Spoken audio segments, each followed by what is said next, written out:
Halo semua, salam sejahtera Malaysia. Selamat datang ke channel Fels Lifestyle. Tuan-tuan dan puan-puan yang saya amat hormati sekalian, satu berita mengejutkan, satu duka cita besar untuk Malaysia dengan disahkan pemergian yang pasti mendukacitakan ramai, di mana saya ambil dalam satu artikel dari BH Online ataupun biharian.com yang bertajuk Agong Permaisuri Zahir Takziah kepada keluarga mangsa tragedi Kepala Air. Ini sudah pasti menjadikan pemergian yang mengejutkan rakyat Malaysia, mengejutkan ramai. Disebabkan ini berlaku di Malaysia dan pasti mendukacitakan ramai, terutamanya kepada rakyat Malaysia dan kepimpinan politik di Malaysia. Dalam artikel ini, yang di Pertuan Agong, Al-Sultan Abdullah Riayatuddin Al-Mustafa Billah Shah menzahirkan ucapan takziah kepada seluruh keluarga 10 mangsa lemas tragedi Kepala Air di Jeram Air Putih, Cukai, Terengganu. Turut menzahirkan ucapan takziah ialah Raja Permaisuri Agong Tunku Aziza Aminah Maimunah Iskandaria.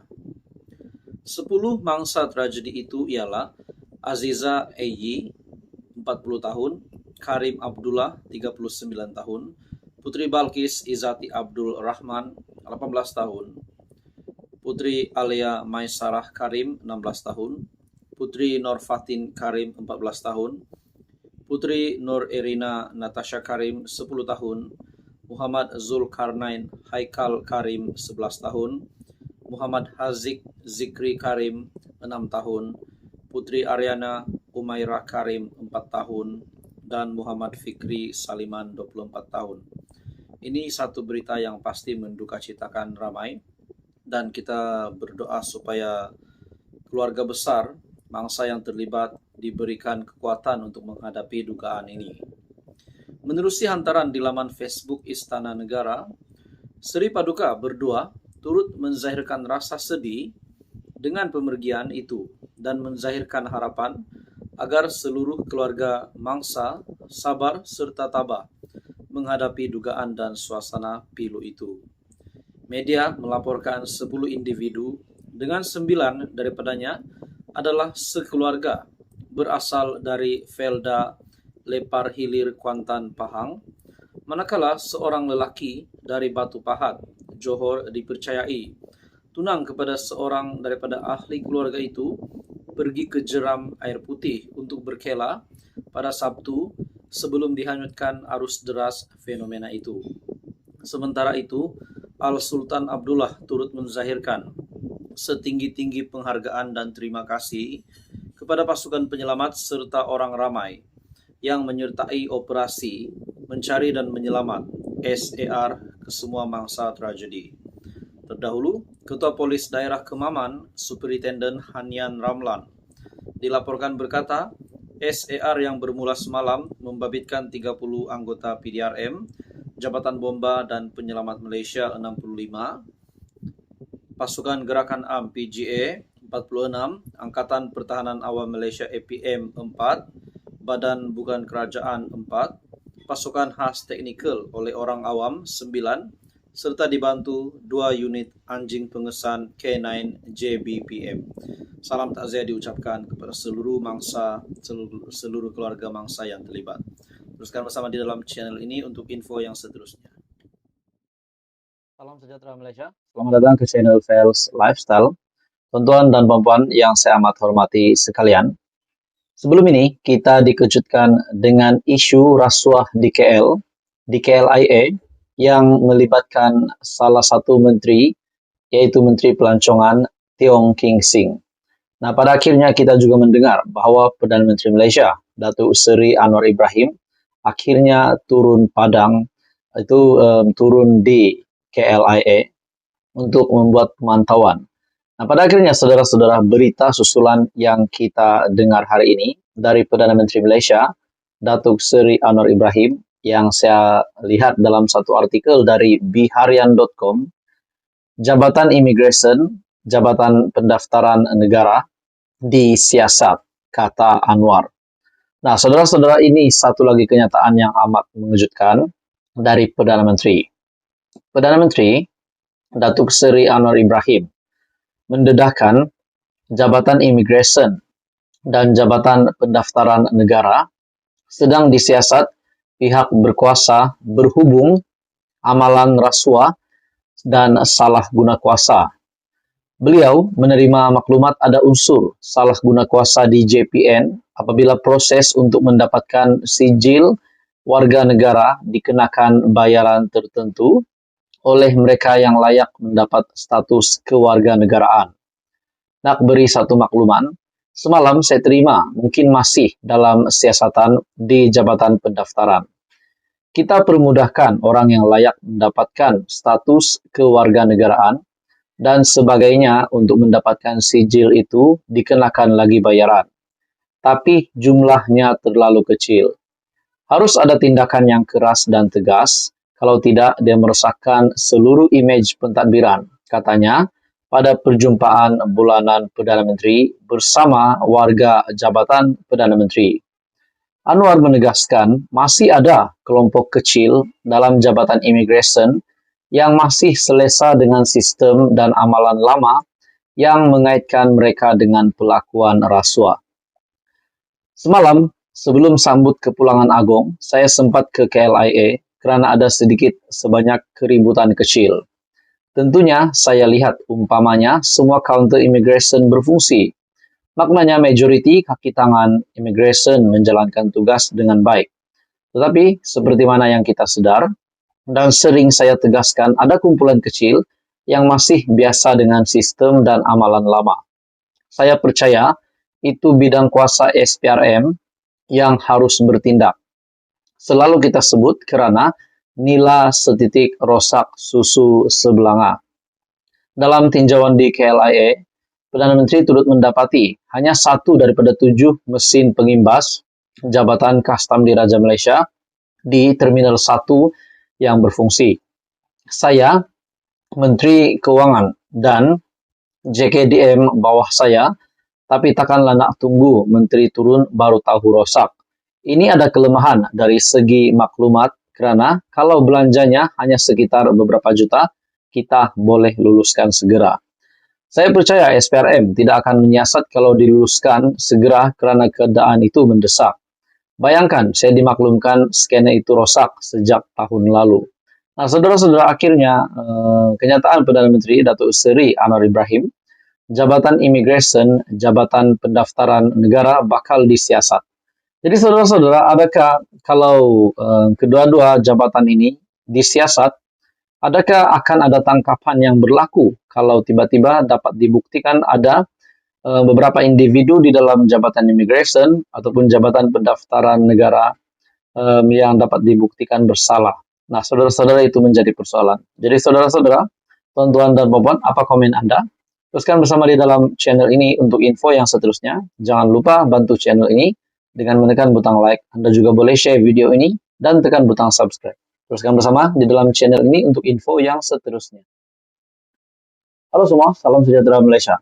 Ini lagi satu kejutan kepada seluruh Malaysia, di mana salah satu individu ataupun pemimpin terkenal, saya boleh katakan ini pemimpin terkenal, disebabkan ini adalah individu ini disebut adalah seorang bekas menteri. Nah, saudara-saudara, tiba-tiba pula viral baru-baru ini ataupun hangat baru-baru ini tentang isu yang dinaikkan oleh Alif Shukri. Dalam satu artikel dari Astro Awani, Alif Shukri tuntut bekas menteri bayar hutang puluhan juta. Wow. Persoalannya, saudara-saudara, siapakah bekas menteri tersebut yang dituntut oleh Alif Shukri untuk membayar hutang puluhan juta? Ahli perniagaan yang juga pempengaruh, Datuk Alif Shukri Kamar Zaman, menuntut seorang bekas menteri bergelar Tan Sri untuk menjelaskan hutang berjumlah puluhan juta kepadanya. Alif mendakwa beliau berkali-kali cuba menghubungi individu tersebut, namun sehingga kini masih tiada respon. Tak akan bekas menteri macam ini. Saya hubungi, dia tak angkat. Saya WhatsApp, dia tak balas. Dulu nak minta bantuan, dialah terhege-hege nak jumpa saya. Saya tak nak cerita perkara sebenar. Nanti malu satu keluarga Tan Sri. Jadi saya sabar sahaja. Orang Langkawi mesti kenal, dia hartawan satu Malaysia, katanya dalam satu hantaran. Nah, saudara-saudara, adakah kenyataan ataupun artikel ini menyatakan saya tak nak cerita perkara sebenar, nanti malu satu keluarga Tan Sri. Jadi saya sabar sahaja. Orang Langkawi mesti kenal dia hartawan satu Malaysia. Persoalannya kenapa dinyatakan dalam artikel ini orang Langkawi harus mesti kenal dia hartawan satu Malaysia. Nah, saudara-saudara, adakah bekas menteri ini berasal dari Langkawi? Ini adalah kenyataan dari Alif Syukri dalam satu hantaran di Instagram pada Ahad. Hantaran tersebut mendapat perhatian pengguna di laman maya berkenaan dengan lebih 11.000 tanda suka diberikan. Pemilik akun bernama Fizi Hasan 88 mendakwa bahwa dia cukup mengenali Tan Sri itu. Saya kenal Tan Sri ini sebab saya pernah bekerja di hotel miliknya. Saya berhenti dari hotel itu pun sebab malas nak sebut, kata Fizi Hasan 88 dalam ruangan komentar hantaran Alif Syukri itu. Seorang lagi individu yang bernama Eza_Azaiti dipercayai bekerja di bawah Tan Sri tersebut berkata, ramai dalam kalangan pekerja, termasuk dirinya, tidak dibayar gaji semenjak pandemi COVID-19. Saya tidak akan halal dunia dan akhirat duit gaji saya, ujarnya. Jadi saudara-saudara, akhirnya influencer ataupun pempengaruh Alif Syukri dalam satu kenyataan dari artikel asroawani.com. Alif Syukri tuntut bekas menteri bayar hutang puluhan juta. Bagi saya ini satu lagi kejutan. Mungkin juga ini menjadi kejutan kepada Tun Mahathir disebabkan dalam artikel ini mengesahkan dalam sebuah perenggan dalam artikel ini, saya tak nak cerita perkara sebenar, nanti malu satu keluarga Tan Sri. Jadi saya sabar sahaja. Orang Langkawi mesti kenal dia hartawan satu Malaysia. Persoalannya yang disebutkan di sini adalah orang Langkawi. Adakah bekas menteri tersebut adalah orang Langkawi? Nah, saudara-saudara, semua menjadi persoalan. Jadi apa komen Anda? Teruskan bersama di dalam channel ini untuk info yang seterusnya. Halo semua, salam sejahtera Malaysia. Selamat datang ke channel Fels Lifestyle. Tuan-tuan dan puan-puan yang saya amat hormati sekalian, satu berita mengejutkan, satu duka cita besar untuk Malaysia dengan disahkan pemergian yang pasti mendukacitakan ramai, di mana saya ambil dalam satu artikel dari BH Online ataupun biharian.com yang bertajuk Agong Permaisuri Zahir Takziah kepada keluarga mangsa tragedi Kepala Air. Ini sudah pasti menjadikan pemergian yang mengejutkan rakyat Malaysia, mengejutkan ramai. Disebabkan ini berlaku di Malaysia dan pasti mendukacitakan ramai, terutamanya kepada rakyat Malaysia dan kepimpinan politik di Malaysia.